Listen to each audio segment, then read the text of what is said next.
cartoon all the time when you went to the movies. You know, cartoon, newsreel, all that. I've been looking for a place to show Rudy Toot Toot in one of my festivals, and today is the day, because the movie you're about to see is only 67 minutes long, so I figured we could take a few minutes at the top to show that. John Hughley and his wife Faith were, he was a production designer in Hollywood who was blacklisted, as so many were, and he stopped being a production designer in Hollywood, but then went on to have a fantastic career as a designer and an animator with his wife Faith, and they pioneered many new animation techniques. I mean, you can see, this is early 50s, and you can see how dynamic and different their animation was. So I hope you enjoyed it. Okay, before I bring a volunteer up out of the audience to do Name That Noir, I promised that I would give you the lowdown on the end of Kiss Me Deadly there and what that was all about. So what you saw, even though it looked pretty rough, I have to say, because that restoration was done maybe 18 or 20 years ago now. But when that movie was released in the 1950s, it was stunning because Mike and Velda do not get out of the house in the original version of the film, or the release version of the film. The house just blows up with Mike and Velda still inside. And this was pretty shocking. Like, you mean the hero doesn't, the hero. You mean the protagonist doesn't get out of the house? He dies at the end? It seems like nuclear Armageddon has come to Los Angeles, right? So many years later, some people were interviewing Robert Aldrich, and they said, who had never seen the film since he finished it. This was not uncommon at the time for directors who were really working a lot. They'd finish a picture and then start production on another one, and never really even bother to see, you know, they wouldn't go to a cinema to watch their own movies. So they were talking to Aldrich, and they said, wow, that was pretty subversive for you to have Mike and Velda die at the end of the movie. And he said, what are you talking about? They don't die at the end of the movie. They get out of the house. They're on the beach when the house blows up. And that was the first he had learned that that's not the way the movie was released. And the reasons for that are very bizarre. I mean, what I've heard over the years is that, number one, early screenings of the film brought a lot of ire from certain religious groups who thought that Mike was such a detestable character that he had to be punished in some way for what he had done in the movie, for being such an adulterer and just an all-around crumb, basically. I didn't know that was punishable by death. But, anyway, but another story circulated that they were doing the final cuts for the release print, and the editor just damaged the film. He just damaged pieces of film so badly that he couldn't actually make the ending work with them getting out of the house, and he just decided to cut the film with the house blowing up, and they superimposed the title "The End" coming out of the inferno, and that was the end of the movie. It was sort of like, ah, nobody will notice. Well, the French noticed and decided that this made Robert Aldrich one of the great subversive artists in America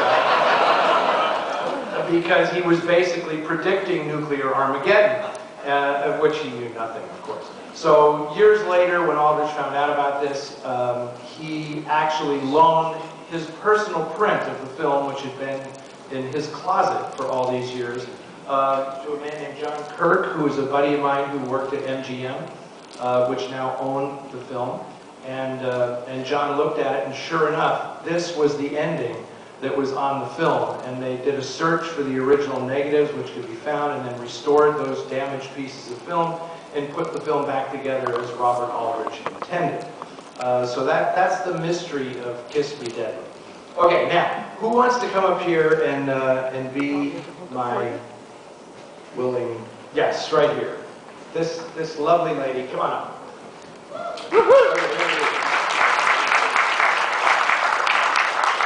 Oh, you can? I'm good. Glad you got your own mic. You look spectacular. Okay, mystery guest, sign in, please. Tell us who you are. Hi, peeps. My name's Casey. I'm from Virginia. Okay, I want to know, has anybody in the audience right now come further than that to be here? You win automatically, that's it. You don't even have to take the quiz, because you win. Coming all the way from Virginia. And Casey, I recognize you. This is like how many years have you been coming out here for Noir City? This is my second Seattle Noir City, and then I go to the TCN Festival in LA too. Very good. Well, we'll see you there in April. Okay, now here you go. You ready? Okay, this is your question. Kiss Me Deadly is not the only movie to end with a colossal explosion. Nor was it the first.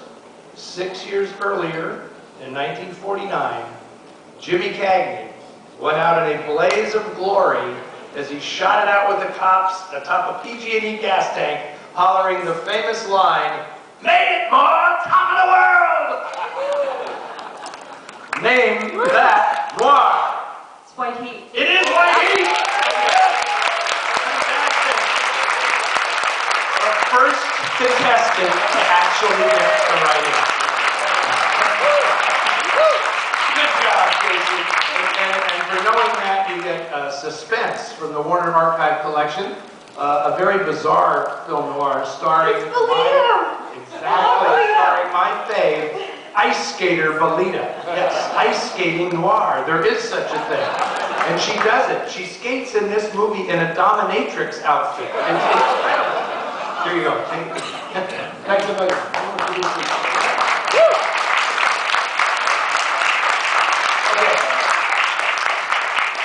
That's how you do it, folks. She knew that one. I could see in her eyes immediately when I said Jimmy Cagney, she knew what that was.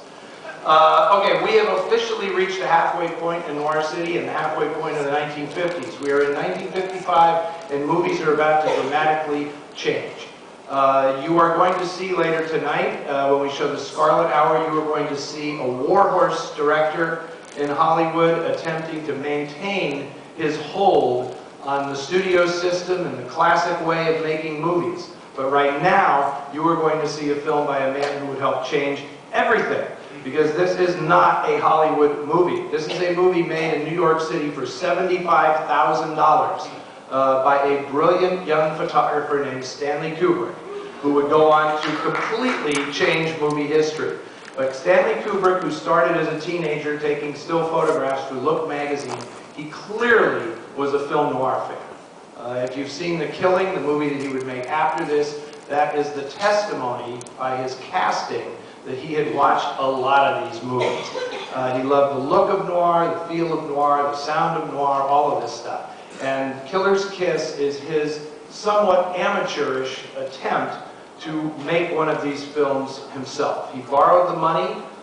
He shot the whole thing with just not really professional actors. Irene Kane, who was the woman in the film, she is a professional, and Frank Silvera, who plays kind of the shady gangster type. And Jamie Smith had been in a few things, but none of these people were big names, even in New York. And Kubrick just shot this thing on the fly, no recorded natural sound. So everything in this movie is looped. All the dialogue is looped and everything. But he shows so much verve and so much visual flair that his talent was undeniable. And when United Artists saw the picture, they agreed, kind of stunningly, to distribute this film internationally. And this was a groundbreaking thing, because kids who made, he was in his 20s at this point, but kids who made movies for $75,000 did not get big Hollywood studios to distribute the films. But that was definitely going to change. And several of the films that had come in the festival were also independently made films. On the East Coast, like The Burglar by Paul Wenkos, who was very much in the mold of Stanley Kubrick, and shot that film in Philadelphia for chump change, based on what, compared to what they would do in Hollywood. And these filmmakers were going to start revolutionizing the movies and changing the way that movies were made. So I like to think of Killer's Kiss as like the perfect midpoint. It is a new form of cinema, paying tribute to the cinema that existed before and that Hollywood, very much Hollywood inspired. But this is kind of a groundbreaking film. So I'm glad, I'm sure a lot of you haven't seen this movie. How many people have not seen Killer's Kiss? Okay, that's virtually the whole audience. So good, I'm glad you decided to come out today. And here we go, this is it. Stanley Kubrick making his first significant mark on movie history with a film noir, Killer's Kiss.